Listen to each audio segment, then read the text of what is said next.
Bonjour à toutes et à tous. Les confidences littéraires par Nathalie Vine pour In the Mood for Books ont la chance de venir à la rencontre aujourd'hui, enfin, de l'écrivain Fabrice Imbert à l'occasion de la sortie de son dernier roman, Le monde n'existe pas, publié aux éditions Gallimard.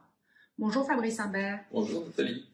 Je me propose pendant cette petite heure que nous allons passer ensemble d'aborder avec vous votre actualité, votre dernier livre, Le monde n'existe pas, les œuvres littéraires et les auteurs qui ont marqué et jalonné votre parcours de lecteur, d'écrivain, votre panthéon littéraire, vos coups de cœur littéraires récents, les livres qui vous ont touché, bouleversé, interpellé pour des raisons diverses, la musique qui vous accompagne et qui vous emporte en ce moment, en particulier, les films, réalisateurs et ou séries qui vous ont récemment touché, puis quelques questions, votre rapport à la littérature, à l'écriture, qu'est-ce qui vous a poussé à devenir écrivain, êtes-vous sur un nouveau projet de livre? Et si tel était le cas, quel en est le thème? Et enfin, dans la dernière partie de notre entretien, je vous demanderai si vous avez ici un objet auquel vous êtes particulièrement attaché et pourquoi, si vous avez un coup de gueule. Et pour finir, je souhaiterais que vous nous lisiez un passage de votre livre, si vous en êtes d'accord. Très bien. Alors, tout ça jusqu'à 25, ça va être dense. Très dense. Et... Tout va bien. Fabrice Imbert, vous êtes écrivain et enseignez par ailleurs la littérature. Agrégé de lettres modernes, vous avez rédigé une thèse de doctorat sur l'autobiographie chez Louis Calafert, écrivain qui vous intéresse particulièrement pour la réinvention de sa vie. Vous êtes un écrivain d'une grande exigence littéraire et êtes pour autant prolixe. Le monde n'existe pas est votre 8e roman. Vous rencontrez un succès retentissant en 2009 avec votre 3e roman, L'origine de la violence. Ce livre à caractère autofictionnel raconte l'histoire d'un professeur de lycée qui visite le camp de concentration de Buchenwald avec ses élèves et croit reconnaître son père dans la photo d'un détenu. Vous avez remporté pour ce livre le prix Orange du livre en 2009, le prix Renaudot du livre de poche en 2010 et le prix littéraire des grandes écoles, la même année. Ce roman a été adapté au cinéma par Elie Chouraki en 2016. L'année suivante, en 2010, vous publiez une grande fresque sur la crise financière intitulée La fortune de Sylla. Le livre reçoit le prix Jean-Jacques Rousseau 2010, le Grand Prix RTL Lire en mars 2011 et le prix des étudiants francophones. En 2012 paraît Avant la chute. En 2015, Eden Utopie évoque l'histoire de votre famille maternelle centrée sur les divisions sociales puis politiques après 1968, notamment à cause du terrorisme. En 2017, vous publiez Comment vivre en héros. Tous vos romans, en ce compris ceux moins biographiques, sont le fruit d'enquêtes extrêmement fouillées, tel un journaliste qui, comme vous l'exprimez, est un métier dont vous rêviez enfant.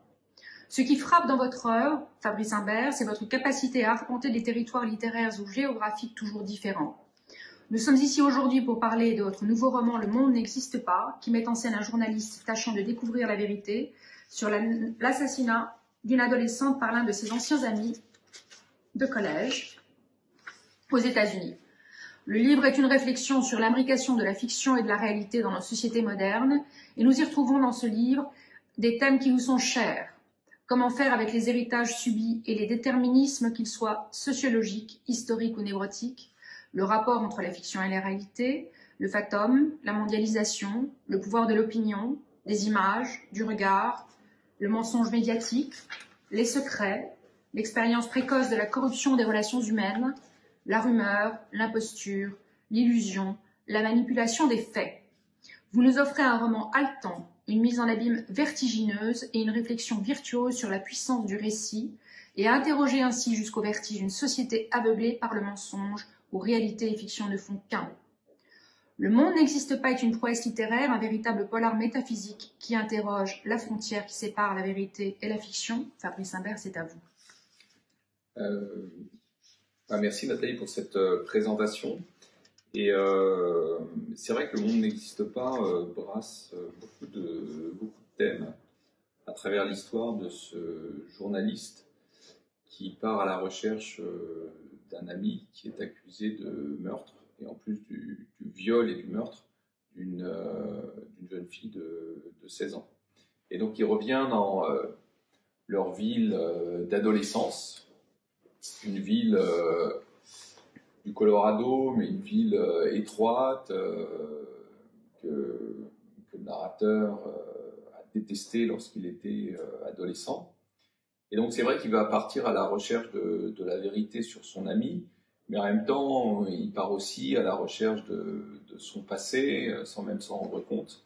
Et c'est vrai qu'affronter à la fois le présent et le passé, c'est pas une chose facile. Et au fur et à mesure, toute l'affaire va lui apparaître comme une sorte d'immense fiction. Et c'est vrai que ça m'a donné l'occasion de réfléchir sur le caractère fictionnel de notre monde, puisque je crois que c'est une des caractéristiques de notre époque, de créer de gigantesques récits, de gigantesques fictions. Je pense que c'est toujours inhérent à l'espèce humaine de raconter des fictions, mais pour la première fois, comme on est dans un monde artificiel, j'ai entendu par ailleurs hier que le nombre des artefacts humains avait dépassé pour la première fois dans l'histoire de l'homme les créations de la nature. C'est quand même incroyable. En fait, de 2020, c'est un symbole, je ne sais pas s'il faut dire effrayant, mais enfin, c'est quand même un symbole assez étonnant. Ce qui est créé par l'homme dépasse maintenant la nature. Mais en fait, même dans la réalité naturelle, on a maintenant la possibilité de créer des fictions. Et c'est ce qui se passe pour le personnage de ce livre. Voilà, d'où le titre, Le monde n'existe pas, avec son caractère un peu James Bond, le monde ne suffit pas. Mais le monde n'existe pas, c'est ça, c'est l'espèce de doute porté sur l'existence de ce qui nous arrive, sur le caractère fictionnel de ce qui nous arrive. Et ça, je dois dire que c'est quelque chose qui, même si ça a été mis en exergue dans Le monde n'existe pas, c'est sans doute une des caractéristiques de ma vie et de ce que j'écris, et je crois de beaucoup de gens qui sont intéressés par la littérature, mais aussi par le cinéma. C'est l'espèce de fiction qu'on aime naturellement dans notre vie, c'est-à-dire que on peut considérer la fiction comme une ennemie, hein, au sens où elle est une création, elle peut être un mensonge, une illusion, mais en même temps, la fiction, c'est aussi pour les gens comme moi une beauté, une protection, euh, et, et ce caractère voilà, ambigu de la fiction, à la fois mensonge et beauté, moi, c'est ce qui m'occupe à travers chaque livre, hein, et finalement, c'est ce que j'aurais aimé dans, dans la littérature, c'est cette part de